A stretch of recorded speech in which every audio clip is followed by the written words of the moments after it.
Okay, good morning, everyone. My name is Gwen, and I'll be talking today about Pacific Collection, how our staff showcase our collection's rich resources to enhance a more learned Pacific community. And it's imperative in this 50th year of celebration to start my presentation. 50 years ago, a few pictures about the library at USP. And this is our first home, the library from 1968 to 1972.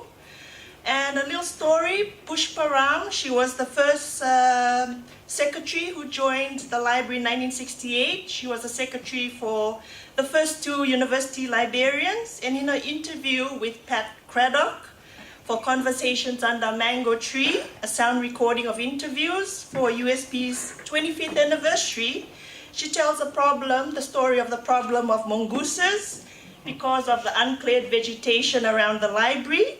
And in her words, the Fijian boys used to run after them, and sometimes they would catch them and club them to death. There used to be great excitement, and Harold, the first university librarian, was very particular that there should be no eating of mongooses. The source of this was a draft script of the Conversations Under Mango Tree, and this is kept in the Pacific collection of the library. And this is our first university librarian, Harold Holsworth. He originated from the United Kingdom. He worked for a total of 14 years in the library, 12 as university librarian, and 2 years as a consultant. So to the Pacific collection, recognized internationally for its informational resources, the Pacific Collection of the University of the South Pacific Library is a special collection. Two things I'd like to say. It's a special collection and it's a closed access collection. So it's a bit of a tug and pull between these two. While it's special and it's closed, how do we make it known to staff and students so that they use it? Because moving away from a traditional library is not just a silo of informational resources, it's making it accessible, letting our users know what we have. So what you see here is a list of details, the multitude of resources that we have, from rare materials, maps, posters, miscellaneous ephemera, to audiovisual materials, sound recordings, VHS, video recordings, newspapers, photographs, and even we like to keep copies, second or third copies, because we think information in the Pacific collection is so important. We also archive materials we think they are important, that we think we should keep for preservation purposes. So some of the resources, they can be acquired through orders that we purchase, gifts, legal deposit, and in-house printing.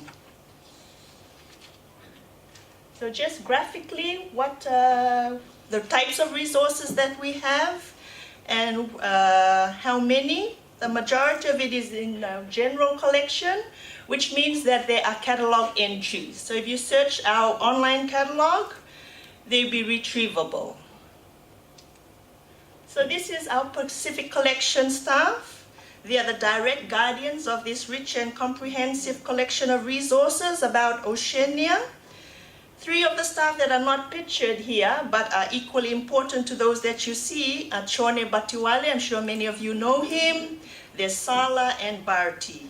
And in fact, all library staff are in one way or another guardians of this important collection, as staff are rostered for evening, weekend, and public holiday duties at the Pacific collection. So using the RSD framework in Pacific collection displays, staff working in the Pacific collection are tasked on a rotational basis to raise awareness of PAC's valuable resources through library foyer displays. Because we are support service staff, we are not academic staff, we are not directly involved in assignments, in assessment. So this way, it was a way of making the resources, marketing the resources in Pacific Collection, but also having an assignment for our staff.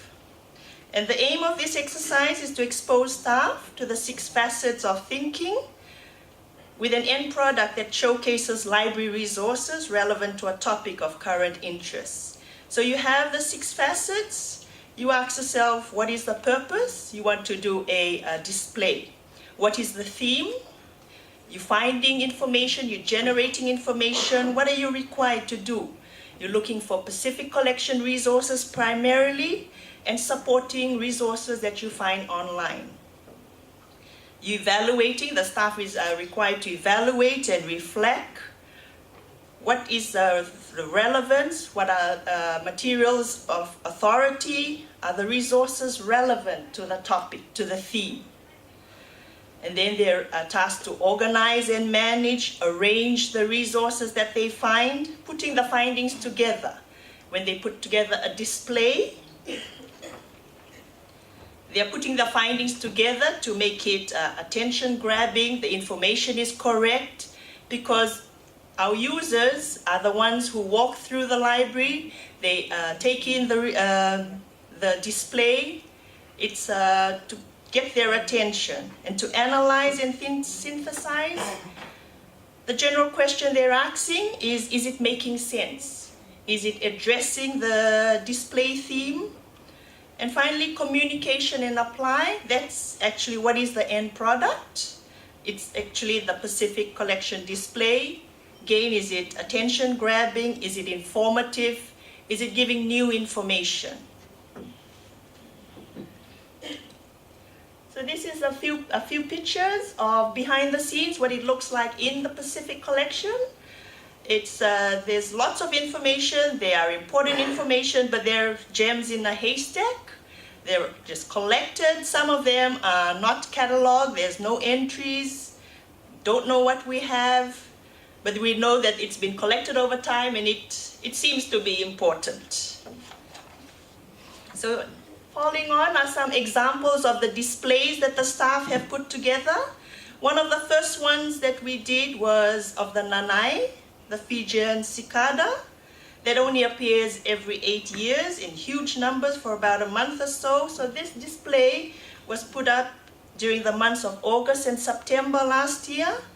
The 2 staff, they were tasked to go about with this display. First, they had to clarify what was the display topic, find relevant information, and you would see some of the color photocopies of the cover page. Of course, because the material that is on display, that was supposed to be on displays from the Pacific Collection, because if it's a closed collection, you can't take the material out, so we just color printed the cover page for this display.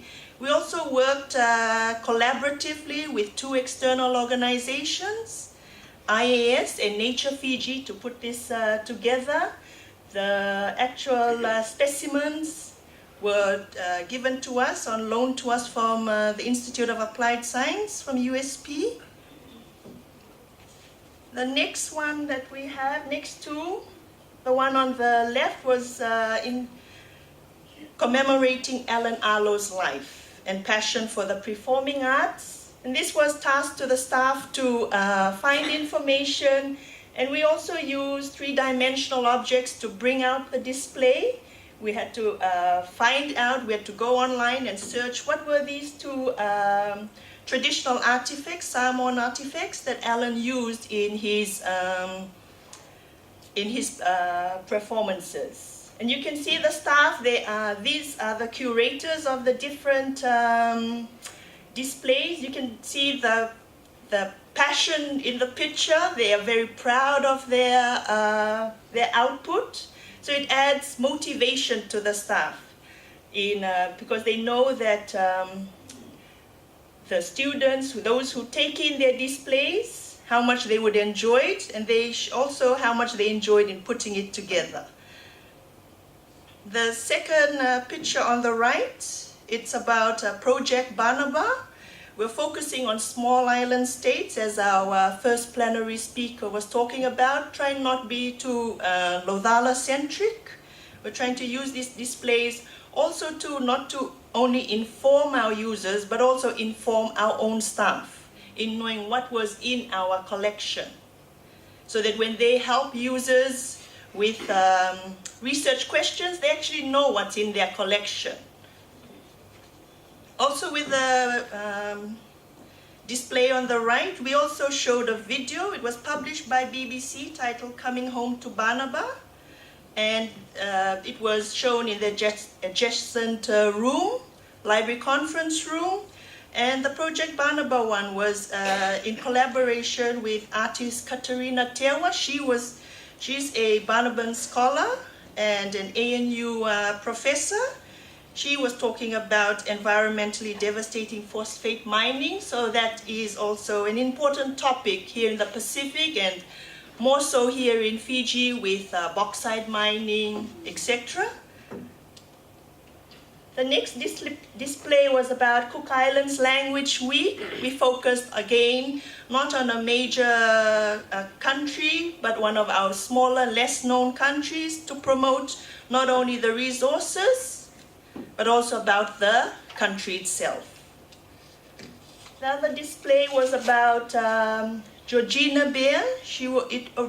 This display arose from a serendipitous discovery of a painting titled The Violet One, not the violent one, though it looks a bit violent, by Georgina Beer, which was in storage in Pacific Collection. There was no catalog entry for it, and word has it that Professor Ipeli Haofa, USP Oceania Center founder, was influenced by her work. And together with her husband, they wrote a book in the early 1970s, Decolonizing the Mind. And 46 years later, we're still talking about decolonization in the Pacific. With our first plenary speaker, she edited a book early last year. And coming all the way back to USP and in our 50th year of existence, we also did a display about the USP time capsule, how we was also asking the staff how to organize, manage the information, and you would see that that was a time capsule that was buried 21 years ago, and due to the tropical environment, time and the elements, it succumbed to all this, and they had to salvage the VHS tape to a large extent. They had to send it overseas so that we were able to show that to our staff and students in the adjacent conference room. So bringing that all back, using the RSD framework in Pacific Collection displays, the staff were tasked to work independently or in pairs, and they were provided a topic and expected to work through the 6 facets of thinking. The end product was a foyer display that captures the various stages of thinking processes that the staff journeyed through. And the display cabinet, it's 1 of 5. It's in the library foyer, and it's a heavily trafficked area with more than 1,500 library visitors on any given day. And you can see from the pictures, the ones that had the curators in them, it boosts their self-esteem as it showcases their thinking skills as well as their creative abilities. And with today's plenary speaker, bringing out their creative abilities. So equally important from a library perspective, the resources kept in the Pacific Collection are promoted and marketed to the USP community and the wider public who visit the library. So for the next stage of this exercise, while it's very convergent in nature, is to guide the staff to the next stage of the research continuum in terms of autonomy, as a current method is quite prescriptive, is that giving them a topic, staff think of a topic of current interest or personal interest, and then they go about doing a display. We could also have short survey questions for users who take in our displays, and finally circulation statistics for materials that are on display. I'm running out of time, so that brings me to end my presentation if there's any questions. Thank you.